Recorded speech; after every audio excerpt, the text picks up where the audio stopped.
Rachel Halliwell here for hockeyprospect.com, joined today by Luke Evangelista of the London Knights. Thanks for taking the time to chat today, Luke. Yeah, of course. Thanks for having me. Yeah, no problem. So obviously these are kind of tough and unique circumstances with the season ending the way it did. Everything's kind of closed, but what are you doing to stay in shape? Obviously in London we have a great sports system, so the first thing, the staff did was reach out to our team trainer and just help us get a plan in place for guys going home to stay in shape. And not only that, but my personal trainer at home in Oakville, he's got a plan for all of his athletes too. So I've just been sticking to that plan, and luckily I got a gym in my basement, so I've been able to keep myself occupied. Yeah, nice. I know it's definitely, unique and different to where you thought you'd be at this time in the year. Yeah. Obviously, London was once again at the top of the Western Conference this year. How was the season for you guys before it ended? It was great. We were having a great season. I mean, we were a really talented team. We were top in the Western Conference, but we also really connected well as a team. I think a lot of our personalities just meshed, and we were getting along well, and we were really confident in ourselves as a team. And I think since the trade deadline, we were something like 24-2 or something like that, like something crazy like that. So we were really gelling. So obviously it's disappointing for the season to end like that. Yeah, I mean, obviously it shows when you watch you guys. You guys were definitely one of the top teams for sure. What's it like playing in London? Arguably it's the most infamous franchise in the whole CHL. Do you feel any added pressure playing there, given like the stature of the organization? I wouldn't say it's added pressure. I think you got to focus, especially in a place like London. You got to focus more on the pros than the cons. So I guess some people might see it as added pressure, but for me personally, I just think I'm going out and playing in front of 9,000, 10,000 fans every game. So, it really is a dream come true for a teenager looking to make the NHL. And not only that, but also just the staff, the Hunters, they produce so many NHL players, and they both played in the NHL. So they know what it takes. So, it really is one of the best places to play in the CHL. Yeah, probably more of like an honor than a pressure, I guess. Yeah, exactly. For me, that's how I see it. Yeah. Last year, you only played 27 games in London, 2 points, not a ton of playing time. And then this year, you played 52 games, 61 points. That's a huge improvement, obviously. How do you think your game has improved from last year to this year? I think I always had like the skill. Like I think just the biggest difference between last year and this year for me was confidence and taking care of taking opportunity of what the coaches gave me. So. Right away, right at the start of the season, they were giving me top 9 minutes, and I was producing pretty well. And then, they put me on a line with McMichael and Gruden, and I started scoring. I scored my first goal, and just from there, I kind of took off and was playing with a lot more confidence. So I think that was the big thing for me this year. Yeah, very nice. How do you see yourself as a player? How would you describe your style of play? I would say I'm a playmaking winger. I think my biggest, assets are, my vision, my passing, my hockey sense, and hockey IQ, and just being able to create plays. And I think I am trying to add that two-way element too. Dale trusted me on the penalty kill this year too. So, but I'd say mostly just a playmaking winger. Yeah. I've heard a lot of people say that you're a pretty complete player. How have you developed your game into more of a complete game? Well, I owe that to London, actually. I think, coming out of minor midget, I was just one of those guys that was really solely focused on offense. But the first thing that London teaches their rookies is that if you want to play on the team or in the league, you got to learn how to play defense. So, that was a big focus for me last year. And, obviously this year, I think it's really helped me to, it's just that opportunity again, like Dale trusts me on the penalty kill. Yeah, I feel like that's a pretty London thing.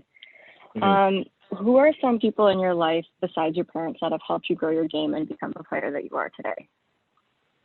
I think I would have to credit, my past coaches and trainers and, current trainers. Like Paul Ferry is my trainer in Oakville. He's been great. I've been working with him for a long time. Gord Hines was my coach through minor hockey. He was great. Josh Roble, I work with him on the ice. It's a whole team of people that it really takes to produce a hockey player. So I think there's just a bunch of people that really helped me get to where I am today. Yeah, it's crazy. I think sometimes people don't realize how many people go into helping to build just one person. Honestly, right? yeah. Everybody has a team of people like that. It's crazy. Mm-hmm. So I read in your top prospect profile that you have 2 metal plates in your arm. Yeah. So how did you get those? Back in it was probably like, I think it was like grade 8 for me. So it was like 5-6 years ago.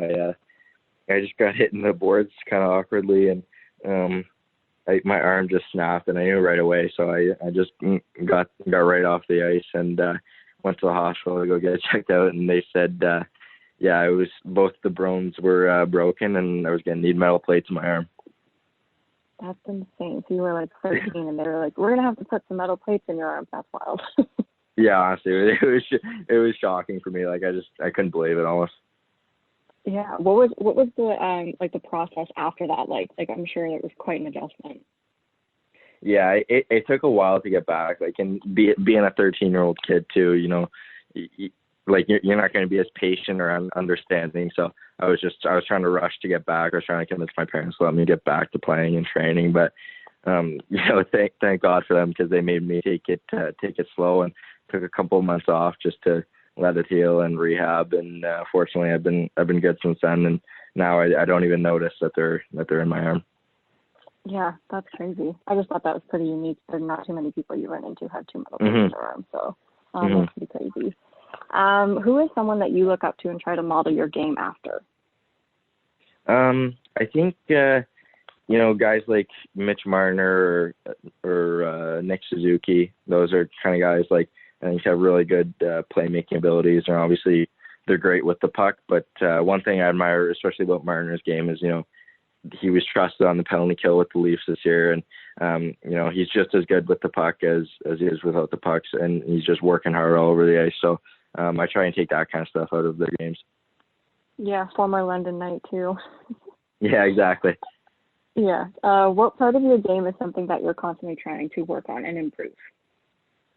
There's a number of things. I would say, obviously getting bigger, getting stronger, and getting faster. You can never be too fast. You can never be too strong. So those are 2 things that I'm constantly working on. I think if I could get, a more powerful shot and start scoring from farther out, it would make me even more dangerous. And I think those are the main things for me. Yeah, that makes sense. Obviously, there's a ton of talent in the OHL. Who do you find is someone that's really tough to play against every time you face them? I'd probably say somebody like Jamie Drysdale. I think I've been fighting against him my whole life, but especially I noticed it more so playing, because we play Erie like a good number of times throughout the year. But he's always he's just lightning quick, and he's always in your face on defense, and he's a really tough guy to get around. So I'd probably say him. Yeah, I've heard that answer a few times actually. Yeah. London has quite a few players that have been drafted to the NHL over the past few years that you currently play with, guys like Foodie, McMichael, the list goes on. Have they given you any advice on the experience and how to handle the pressures that come with a draft year? Yeah, definitely. I mean, all the guys are great, but especially, like I live with Connor McMichael too, so we're constantly talking about hockey or the draft or whatever. So it's great to have a guy like that just kind of explaining the process and just telling me what it was like for him. And same with the other guys. Merkley was a first rounder, Foodie, Regula was a high pick. Like just we that's one of the great things about London, is that you're always going to be around guys that are drafted into the NHL and can really just help you through the process. So they all been great for me. Yeah, and then you also have Antonio Stranges on your team, who's going through the same thing as you this year, being his draft year as well. Is it nice to have somebody who's also in the same boat as you that you can bounce off of too?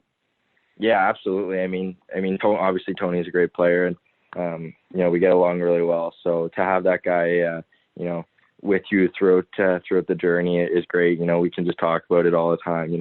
The highs and lows we're going through together. So it's really good to have a guy like that.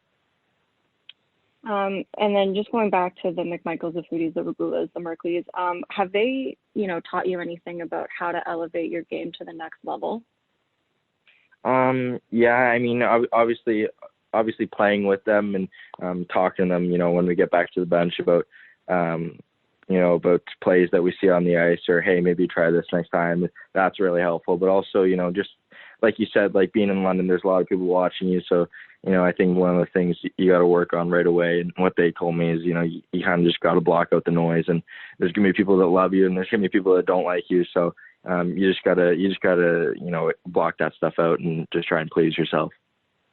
Yeah, no, I get that. Block out the haters. Yeah. Anyways, thank you so much for taking the time to do this today. I really, really, really appreciate it, given the circumstances. I know it's, hard for everyone right now. It's disappointing, but, things happen. So I really appreciate this, and best of luck going forward with the draft and, the season next year, wherever you end up, and everything else going forward. Yeah, thank you so much.